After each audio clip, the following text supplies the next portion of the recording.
These are our frenzy faves. Well, today our Frenzy Faves are once again a Twilight Zone episode, and in particular, we're going to look at a Twilight Zone episode. How about that, Professor? Yeah, love it. Actually, I loved our last week's Twilight Zone episode so much, I just went out and got the Blu-rays for the complete series. So let's do a couple of these in the next few weeks. Oh, that sounds great. Yeah, great. So, Chris, which Twilight Zone episode are we going to look at today? Thanks, Professor. Today we're going to look at Season 1, Episode 30, A Stop at Willoughby. This was directed by Robert Parrish, and it was written by Rod Serling. Our cast includes James Daly as Garth Williams, Howard Smith as Oliver Misrell, Patricia Donahue as Jane Williams, Jason Wingreen as the train conductor, James Maloney as the 1888 conductor. Also, we had Billy Booth, Ryan Hayes, and Mavis Neal Palmer. Well, I love this episode, so great pick. I knew that already. So what is it about? We meet Gart, and he's an ad executive, and he's at a big meeting waiting for Gart's protege, hotshot ad guy, to give a presentation. But he's late, a half hour late. But then a message arrives saying this hotshot is going to quit the company and go to another agency, and he's taking all his clients with him. So Gart is belittled by his boss in front of the other managers for not having a good handle on his protege. Sick of the abuse, he tells his boss to shut up, and he storms out. Now, that night on the train home, he falls asleep on the train and dreams of being on a train in 1888, that stops in a town called Willoughby. And out the window of the train, he sees a beautiful pastoral 1800s, kind of like a little house on the prairie town. But he wakes up in the real time on the train before he can investigate. At home, his wife is angry at him for messing up at work. You know, I guess she's got some spies at work and she, is keeping tabs on her. And she's just an awful, awful gold digger that pushed Gart into being a business big shot, which really doesn't suit his more gentle and kind personality. So another time on the train, he dozes off and dreams about being on the train stopping at Willoughby. And he's tempted to, but hesitates to get off the train. But when he finally decides to get off the train and see what this town's all about, the train leaves for the station. And he tells himself next time he's going to get off. Work still stinks for Gart, and he has a meltdown at work, and he's very upset and calls his wife to ask her to cancel her night plans to stay home with him. He needs her. But she refuses. And he gets on the train home and has the dream again. The 1888 train stops at Willoughby, and Gart gets off. Everyone seems to know him. Good morning, Mr. Williams. How are you today? Okay, boys, how are you? Everybody's smiling at him, which is, I think, the only time in the whole episode they do that. But back in the real world, we see that Gart just got up out of his, Metro North seat and walked off the train while it was in motion, and he was killed. And the mortuary company that's come by to collect the body is called Willoughby and Son. Dun, dun, dun. Yeah, that was a good one. A couple of things I wanted to point out about this episode. The Stamford and Westport Saugatuck line. So this is set in Connecticut. These are what's now considered Metro North station stops. They've changed a little bit back in the past, but apparently, and I didn't realize this, there is a Stamford station because Stamford's a city in Connecticut, and now the Westport Saugatuck stop is called just Westport. So these are real stops, I guess. People, a lot of these ad execs lived in Connecticut. So this is on the New Haven line. And so these are all Fairfield County, Connecticut stops. So that's Rod Serling used to live in Connecticut. So that's why I think that he used these stops. And Williams' home phone number, capital 7, 9899, is actually correct for Westport. So he lived in Westport. Now, we saw a song that was played, Beautiful Dreamer, that was still popular in the 1880s and was played by a band there. Now, this is Rod Serling's favorite first season Twilight Zone episode, according to IMDb. And personally, I feel this guy's dilemma. I, too, have been trapped in Connecticut. And I know the world that he lives in. He's trying to work to please his socialite wife. He's got a big, expensive house in Westport, and his wife has pearls, and they go to parties.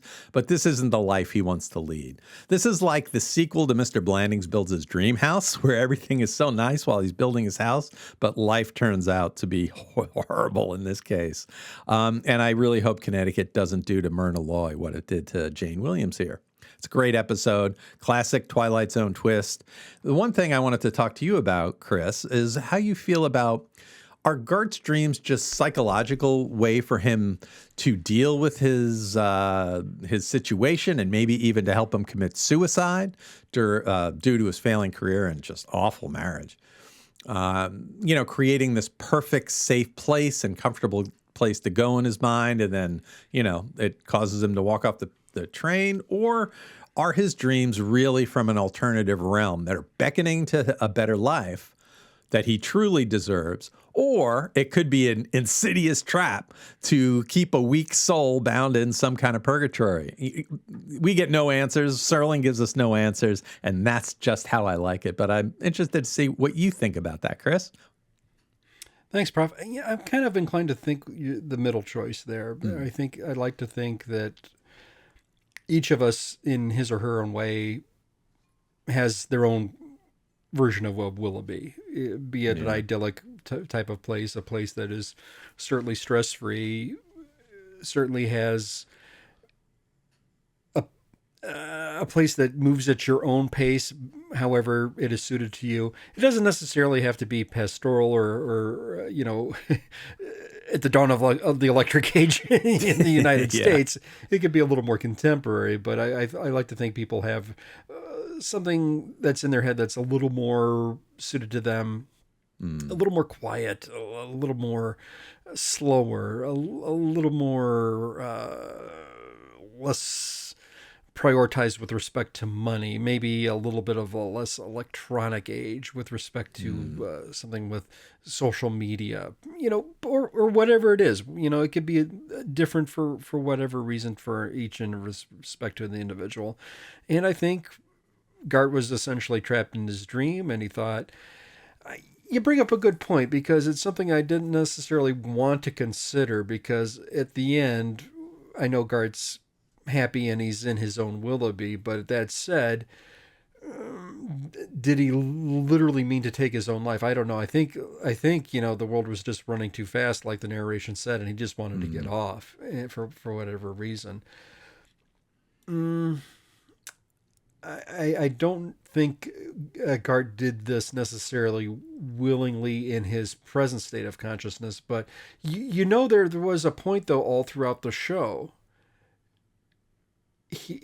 He sees Willoughby from a distance, and it's just one step off of a train away. It's that close.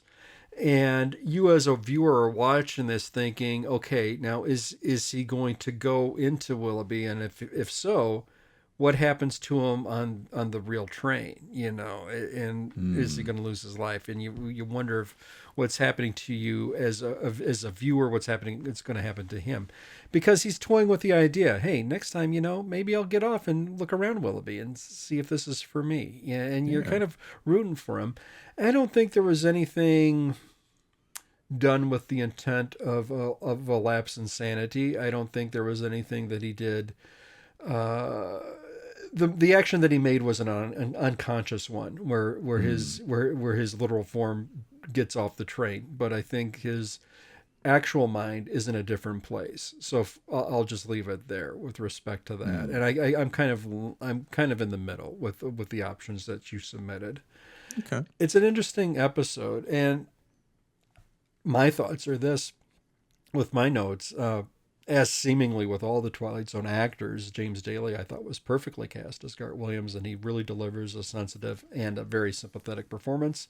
To get some trivia out of the way, TV fans and viewers might also know John Daly in the Star Trek original series episode Requiem for Methuselah.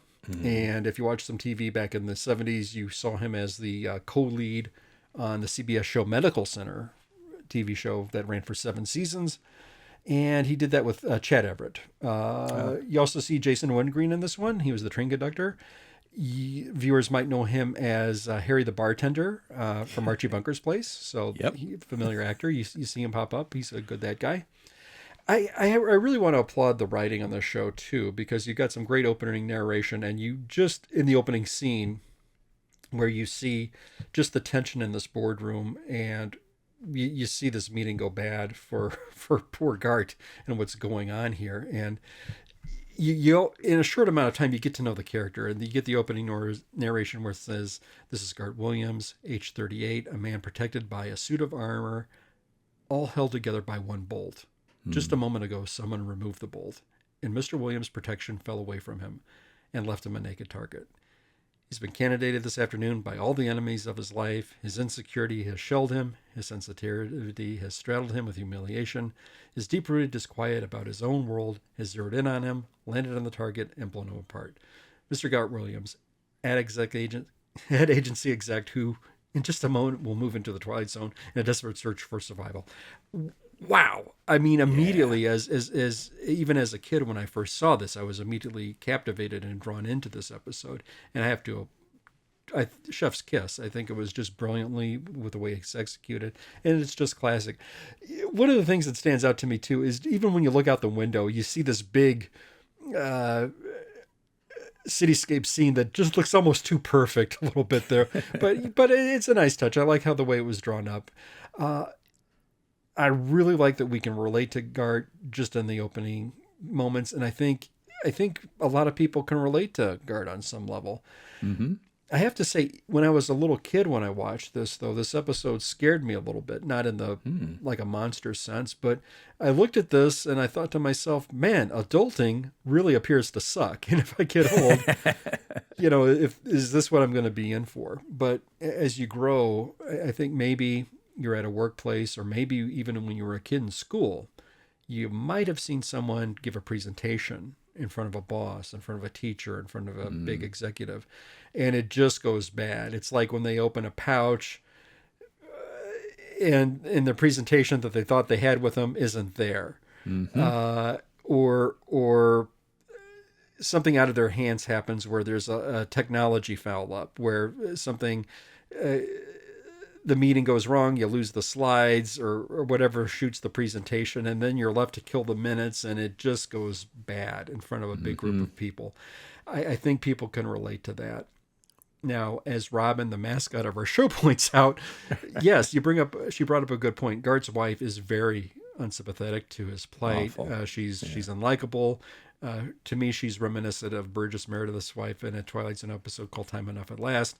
But I quote Robin here, "This is a great episode, but Gart's wife, Janie, deserves a special place in hell." End quote. Yep. Thank you, Robin. We appreciate your contribution with respect to this. Just a couple other thoughts I had. When I was a kid watching this episode, I was really taken aback that, I thought I applauded Gart for snapping back at his boss. I think at one point he calls him "fat boy, shut up" or something like that. And I just was really surprised that he wasn't, fired on the spot for doing that. I don't know if it was a quibble I had with this, but it kind of gave me a slight pause. But they do explain it, for him keeping his job, that, they just couldn't afford to lose him for whatever reason with respect to this. Yeah. I hope when James Daly smashed the mirror, it was done in one take, because I'd have to think some of the shards of smashing that could cause some harm there. And I thought that just kind of really shocked me as a kid watching this. Yeah. But for me, I think even as a kid and even watching it as an adult, this episode still holds up very, very well. I think it's very, very relatable to anybody who's had a job, be it blue collar or white collar, but you have to give a presentation. And in my opinion, even 60 years later, I think it still holds up really, really well. And going back to what I originally said, I have to think a lot of people have their own version of a quote Willoughby in their mind. Professor, I think I do. Do you? Oh, absolutely. Yeah, totally. And it's probably not too much different. Mine isn't too much different from Gart's. I think it's interesting, thinking about, we just talked about Dudley Dickerson, trying to think about what like an African-American person Willoughby would look like. Definitely not this, because this would be a horrible situation for them. 1888 was not a really good time in life. So I think you're right. Everyone probably has a very specific Willoughby in their mind. Yeah, I don't know if mine has a fishing pond per se, but it does have probably a band shell where a band plays. Yeah, band shell. Yeah. Where they play, once one night a week, and you have some nice little evening picnics. Maybe an ice cream stand is sitting there. But maybe the Willoughby Music Festival goes on forever. Yeah, there you go.